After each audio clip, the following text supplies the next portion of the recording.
Hello ನಮಸ್ಕಾರ, welcome to ಶರಣ್ಯಾಸ್ kitchen. ಇವತ್ತಿನ recipe ಬಂದು ಬೀಟ್ರೂಟ್ ಪಲ್ಯ. ಗೊಜ್ಜು ಅಂತಲೇ ಹೇಳ್ಬೋದು. ಚಪಾತಿಗೆ, ರೊಟ್ಟಿಗೆ, ಅನ್ನಕ್ಕೆ ಎಲ್ಲದಕ್ಕೂ ಒಂದು ಕಾಂಬಿನೇಷನ್ ಆಗುವಂಥ ಬೀಟ್ರೂಟ್ ಪಲ್ಯ. ಅದಕ್ಕೆ ಬೇಕಾಗಿರೋವಂಥ ಸಾಮಗ್ರಿಗಳೇನು ಅಂತ ನೋಡ್ಕೊಳ್ಳೋಣ. ಬೀಟ್ರೂಟ್ ಪಲ್ಯಕ್ಕೆ ಬೇಕಾಗಿರೋ ಸಾಮಗ್ರಿಗಳು ನೋಡ್ಕೊಳ್ಳೋಣ. ಮೊದಲನೇದಾಗಿ ರುಬ್ಲಿಕ್ಕೆ ಕಾಯಿ, ಒಗ್ಗರಣೆಗೆ ಕರಿಬೇವು, ಸಾಸಿವೆ, ಜೀರಿಗೆ, ಕಡಲೆಬೇಳೆ, ಈರುಳ್ಳಿ, ಒಣಮೆಣಸಿನ್ಕಾಯಿ, ಬೆಳ್ಳುಳ್ಳಿ, ಕೊತ್ತಂಬರಿ ಸೊಪ್ಪು, ಎಳ್ಳು, ಕಡಲೆ, ಮನೇಲೇ ಮಾಡಿರುವಂಥ ಸಾಂಬಾರು ಪುಡಿ, ಹಾಗೆ ಬೀಟ್ರೋಟ್, ಕ್ಯಾರೆಟ್, ಹಾಗೆ ಒಂದು 4 ಟೊಮೆಟೊ, ರುಚಿಗೆ ತಕ್ಕಷ್ಟು ಉಪ್ಪು. ಮೊದಲು ಬೀಟ್ರೂಟ್ ಪಲ್ಯಕ್ಕೆ ಒಂದು ಮಸಾಲೆ ರುಬ್ಕೋಬೇಕು. ಅದನ್ನು ರುಬ್ಕೊಬಿಡೋಣ. ಕಾಯಿ,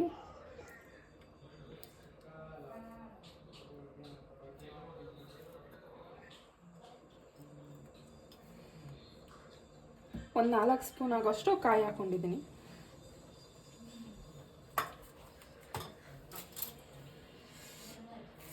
ಹಾಗೆ 1 ಗೆಡ್ಡೆ ಆಗೋಷ್ಟು ಬೆಳ್ಳುಳ್ಳಿ,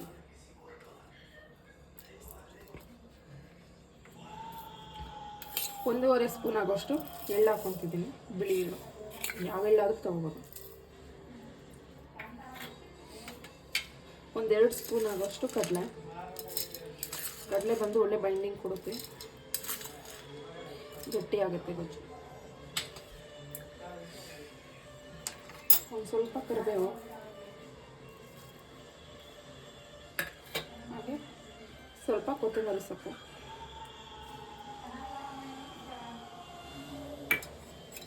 ಹಾಗೆ ಖಾರಕ್ಕೆ ಬೇಕಾದಷ್ಟು ಸಾಂಬಾರ್ ಪೌಡ್ರು. ಇಷ್ಟನ್ನು ಇವಾಗ ರುಬ್ಕೊಳ್ಳೋಣ. ಹಾಗೆ ರುಬ್ಲಿಕ್ಕೆ ಒಂದು ಅರ್ಧ ಈರುಳ್ಳಿ ತಗೊಂಡಿದ್ದೀನಿ. ಇಷ್ಟನ್ನು ಇವಾಗ ನೈಸಾಗಿ ರುಬ್ಕೊಬರೋಣ.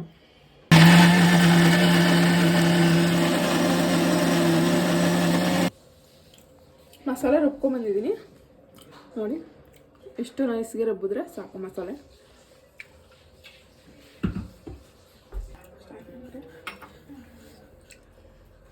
ಎಣ್ಣೆ 1-2 ಸ್ಪೂನಷ್ಟು ಎಣ್ಣೆ ಹಾಕೊಂಡ್ರೆ ಸಾಕು.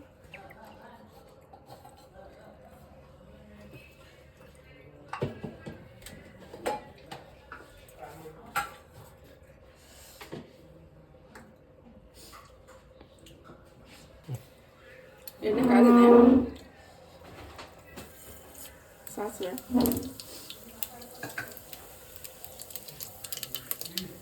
ಜೀರಿಗೆ,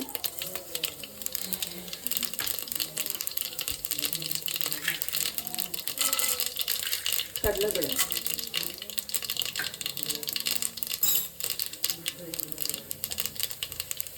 ಇದು ಒಂದು 4 ಒಣಮೆಣಸಿನಕಾಯಿ,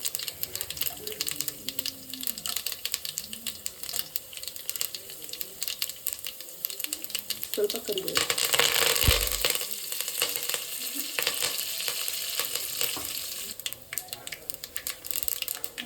ಇದಕ್ಕೆ 1 ಈರುಳ್ಳಿ ಹಾಕೊಂತಿದ್ದೀನಿ.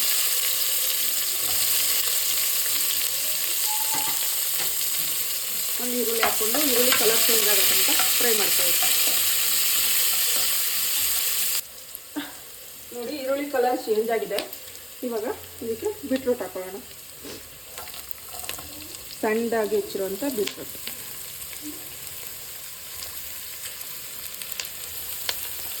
ಇಲ್ಲಿ ನಾನು ಒಂದು 3 ಬೀಟ್ರೂಟ್ ತೊಗೊಂಡಿದ್ದೀನಿ, ದೊಡ್ಡ ಸೈಜು. ಬೀಟ್ರೂಟ್ನ 1-2 ನಿಮಿಷ ಫ್ರೈ ಮಾಡೋಣ.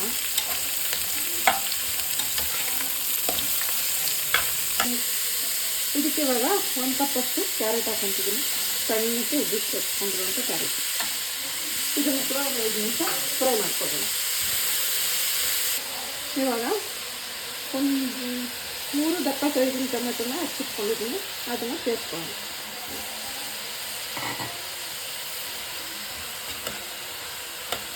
ಹುಳಿ ಜಾಸ್ತಿ ಬೇಕು ಅಂದರೆ ಜಾಸ್ತಿ ಟೊಮೆಟೊ ಹಾಕ್ಕೊಳ್ಳೋಣ.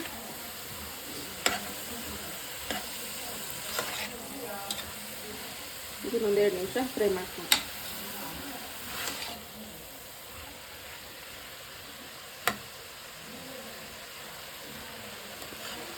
ಇವಾಗ ಇದಕ್ಕೆ ರುಬ್ಬಿರೋಂಥ ಮಸಾಲೆ ಹಾಕೋಣ. 1-2 ನಿಮಿಷ ಟೊಮೆಟೊನ ಫ್ರೈ ಮಾಡಿದ್ದೀನಿ. ಇವಾಗ ರುಬ್ಬಿರೋಂಥ ಮಸಾಲೆನ ಸೇರಿಸ್ಕೊಡ್ತೀನಿ.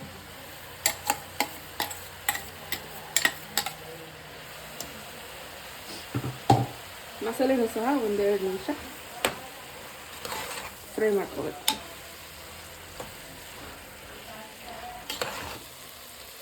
ಇವಾಗ ಅದಕ್ಕೆ ನೀರು ಹಾಕೊಳ್ಳೋಣ.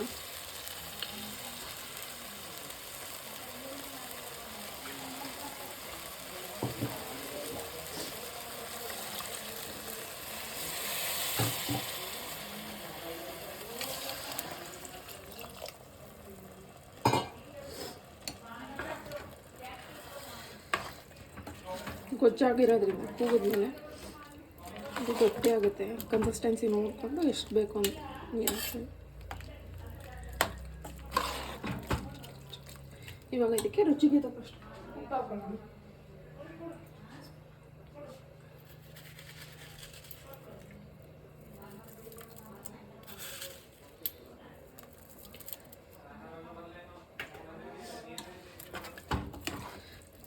ಇದು ಒಂದು ಕುದಿ ಬಂದಮೇಲೆ ಕುಕ್ಕರ್ ಕ್ಯಾಪ್ ಮುಚ್ಚಿ 2 ವಿಷಲ್ ತಗೊಳ್ಳೋಣ. ನೋಡಿ ಒಂದು ಕುದಿ ಬಂದಿದೆ. ಇವಾಗ ಕುಕ್ಕರ್ ಕ್ಯಾಪ್ ಮುಚ್ಚಿ 2 ವಿಷಲ್ ತಗೊಳ್ಳೋಣ.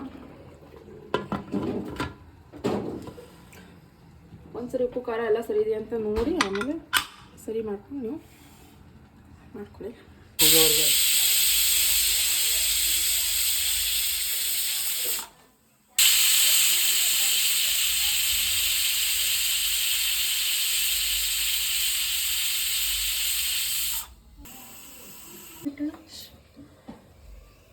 ಎರಡು ವಿಷಲ್ ಆಗಿ ಕೂಲ್ ಆಗಿದೆ. ನೋಡೋಣ ಹೇಗೆ ಬಂದಿದೆ ಗೊತ್ತು ಅಂತ.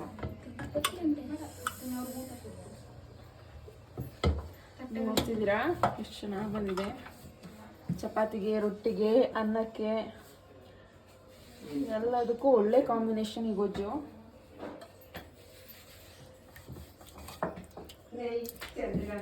ನೋಡಿ ತುಂಬ ತೆಳುನೂ ಇಲ್ಲ, ತುಂಬ ಗಟ್ಟಿನೂ ಇಲ್ಲ, ಕರೆಕ್ಟಾಗಿ ಬಂದಿದೆ. ನೋಡಿ ಚಪಾತಿ ಬೀಟ್ರೂಟ್ ಗೊಜ್ಜು ರೆಡಿಯಾಗಿದೆ. ಜೊತೆಗೆ ಚಟ್ನಿ ಕೂಡ ಮಾಡಿದ್ದೀನಿ.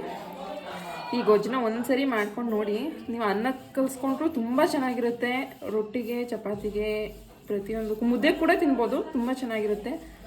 ಒಂದ್ಸರಿ ಟ್ರೈ ಮಾಡಿ ನೋಡಿ, ತುಂಬ ಚೆನ್ನಾಗಿ ಬರುತ್ತೆ. ಬಿಸಿ ಇದೆ, ಬಿಸಿ ಬಿಸಿ ಗೊಜ್ಜು ಜೊತೆ ಚಪಾತಿ ತಿಂತಾಯಿದ್ರೆ ತುಂಬ ಚೆನ್ನಾಗಿ ಬರುತ್ತೆ. ಒಂದ್ಸರಿ ಟ್ರೈ ಮಾಡಿ.